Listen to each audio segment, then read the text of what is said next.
I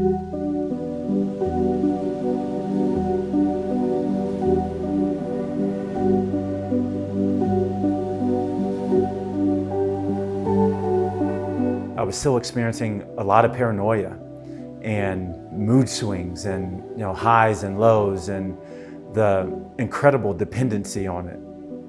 It was an incredible amount of, I can't wait to get home. I just want to finish this day so I can get home and get high. Hi, I'm Brandon Lloyd. I played 11 years in the National Football League. I played for 7 different teams. I played for the San Francisco 49ers, the Washington Commanders, the Chicago Bears, the Denver Broncos, the St. Louis Rams, the New England Patriots, and I finished with San Francisco. Today I want to share my story of my experience with high concentration cannabis. I grew up like most kids with the prevalence of marijuana and it being part of the culture and the scene. I found myself dabbling in the marijuana when I was in high school. Once I felt that it was getting out of control in my life and starting to affect my life, I was able to put it down in high school. I didn't use in college until at the end of every football season. That was my rule. I would use it one time. And mostly that was for the fear of failing a test, failing a drug test, and having to answer to my parents and my siblings of why I'm in trouble or why my scholarship's in jeopardy. When I got to the NFL, again, cannabis was everywhere. The rules for street drugs were much different than the rules for performance-enhancing drugs. The NFL only tested one time for street drugs, where they would test us randomly for performance-enhancing drugs. So it seems a little, counterintuitive that the league would test you randomly for things that can prolong our careers, but only test us once for things that are actually really detrimental to our mental and physical well-being. The first 7 years of my 11-year career, it wasn't something that I was interested in. It wasn't until I came to Denver in 2009, and that was all wrapped up in just domestic turmoil. My marriage was falling apart. I had 2 young kids at home. There's a lot of stress in my private life, and then the stress of being on a team, thinking that I was actually going to be out of the NFL, and then making the team, only to find out that I wasn't going to be active. The stress was a lot. In 2009, the excitement around the cannabis industry was just incredibly high. Even the names. It was Bruce Banner, Gorilla Glue, White Devil, Grape Ape, OG. And then once you start talking about the high concentration of cannabis, I mean, we're talking about THC levels that are above 25%, 27%, pushing 30% in some of these strains. For an athlete, the stronger the better. So I was, back spending a ton of time with the single players, and in those settings, it was how many strands of marijuana can you smoke in one sitting? It seemed to be just the natural way of doing things.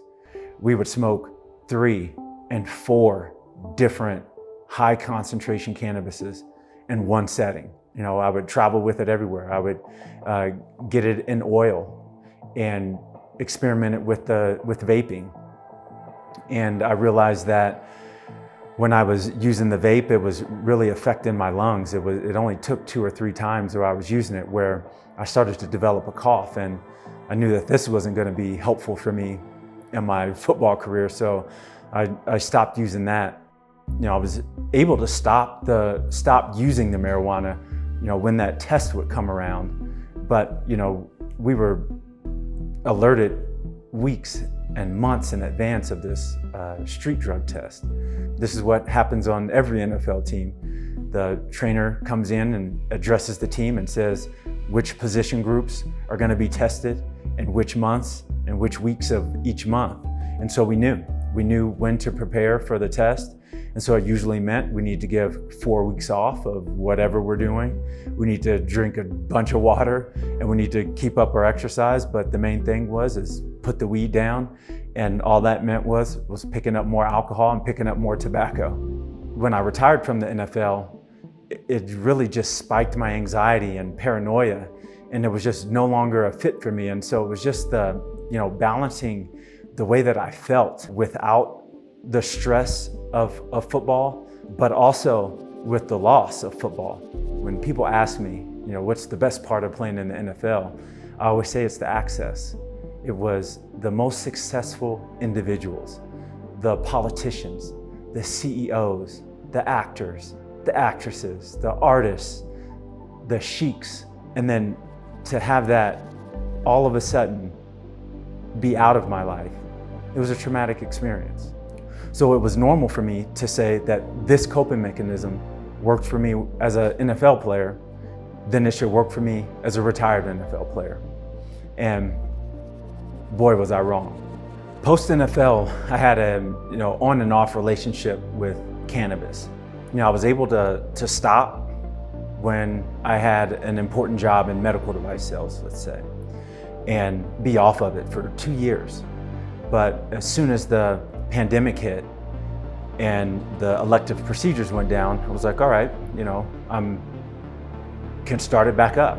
All those tropes about marijuana not being addictive were just so false. The high concentration marijuana was incredibly addictive. June 2nd in 2020, I decided that I was going to stop. I was going to stop everything, cold turkey. I was going to make a lifestyle change. Part of it was, the pandemic. If COVID-19 is truly attacking the Black community at adverse rates because we're genetically predisposed to hypertension and high blood pressure and heart disease. So if it's COVID-19 is attacking inflammation, then I'm gonna do something to take it all out. I said I'm gonna stop when I turn 39, and then I'm gonna roll into my 40s with this lifestyle.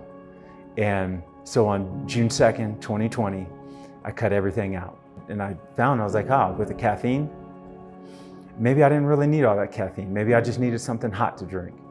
And with alcohol, I was like, maybe I didn't really need that. Maybe I just needed something else in my hand to drink.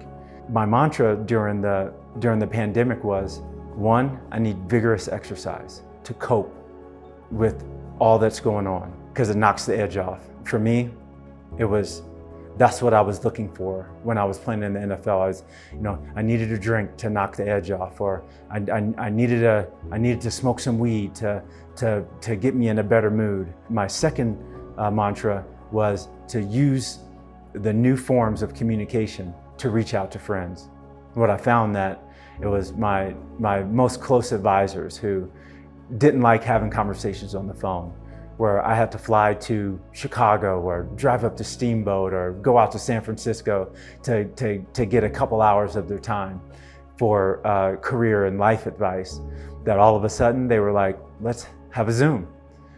And the third part of my mantra was to say to myself, it's okay to not be okay. It's okay to be down in the dumps.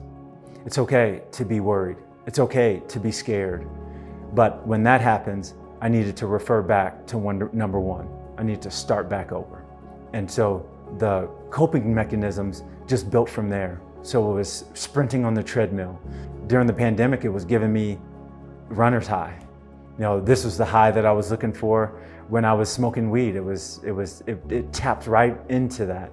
And then to start lifting weights and pumping iron and lifting heavy, that truly knocked the edge off.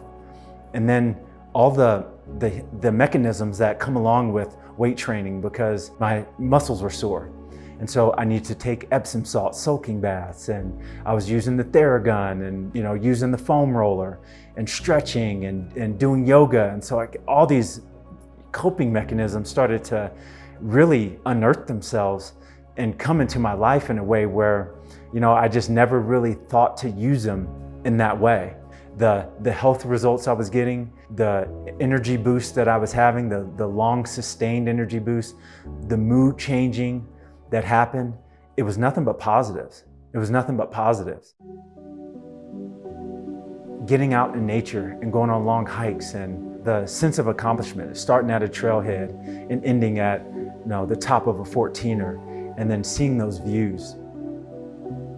The vastness of this world and how small I am in it really creates a buzz and an energy, and like really puts me at a really high vibration.